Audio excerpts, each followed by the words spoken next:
ಅಷ್ಟೇ. ಸೊ ನಿಮ್ಮನ್ನೆಲ್ಲ ನೋಡಬೇಕು ಅಂತ ಮಿಸ್ ಮಾಡ್ಕೋಬಾರ್ದು ಅಂತ ಬಂದಿದ್ದೀನಿ. ಖುಷಿ ಆಯಿತು ನಿಮ್ಮನ್ನೆಲ್ಲ ನೋಡಿ. ಹೇಳಿ, ನಾನು ಇದರಲ್ಲಿ ಒಂದು ಪಾತ್ರ ಮಾಡಿದ್ದೀನಿ. ನಾನು ಸೋ ಲಕ್ಕಿ. ಆ್ಯಕ್ಚುಲಿ ಇಷ್ಟು ದಿನ ನಾನು ಅಕ್ಕನ ಪಾತ್ರ, ಅತ್ತಿಗೆ ಪಾತ್ರ ಮಾಡಿದ್ದು. ಫಸ್ಟ್ ಟೈಮ್ ಅಮ್ಮನ ರೋಲ್ ಮಾಡ್ತಾ ಇದ್ದೀನಿ. I am so happy to be his mother. ಖುಷಿ ಆಗ್ತಾ ಇದೆ. ಸುದೀಪ್ ಸರ್ ಅವ್ರ ಪ್ರೊಡಕ್ಷನಲ್ಲಿ ಕೆಲಸ ಮಾಡ್ತಿರೋದು ತುಂಬಾ ಖುಷಿ ಇದೆ. ಆಫ್ಟರ್ ಬಿಗ್ ಬಾಸ್ ಈ ಥರದೊಂದು ಆಪರ್ಚುನಿಟಿ ಸಿಕ್ಕಿರೋದು ಒಂಥರ ವೆರಿ ಗುಡ್ ಪಾಸಿಟಿವ್ ವೈಬ್ಸು. ಒಂಥರ ಹೆಮ್ಮೆ ಅನಿಸ್ತಿದೆ. Thanks for the director.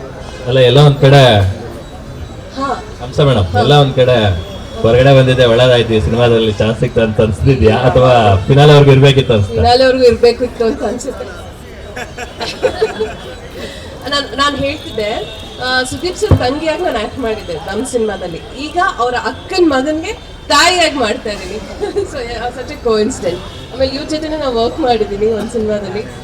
So I am happy to be a part of this movie. ಖುಷಿ ಇದೆ. ಹೌದು. ಕಾರ್ತಿಕ್ ಸರ್ ಅವರು ತುಂಬಾ ಪರಿಚಯ, ವೆರಿ ಗುಡ್ ಹ್ಯೂಮನ್ ಬೈಕ್. ನನ್ನ ಬ್ರದರ್ಗೆ ಇವ್ರು ಕ್ಲೋಸ್ ಫ್ರೆಂಡು, ಜಗದೀಶ್ ಕುಮಾರ್ ಅಂತ. ಅವ್ರು ಹೇಳ್ತಿರ್ತಾರೆ.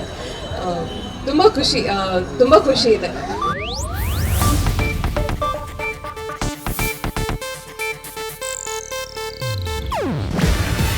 ಇದು ಏಷ್ಯಾನೆಟ್ ನ್ಯೂಸ್ ನೆಟ್ವರ್ಕ್ ಪ್ರಸ್ತುತಿ. ನೀವು ನೋಡ್ತಿದ್ದೀರಾ ಏಷ್ಯಾನೆಟ್ ಸುವರ್ಣ ನ್ಯೂಸ್.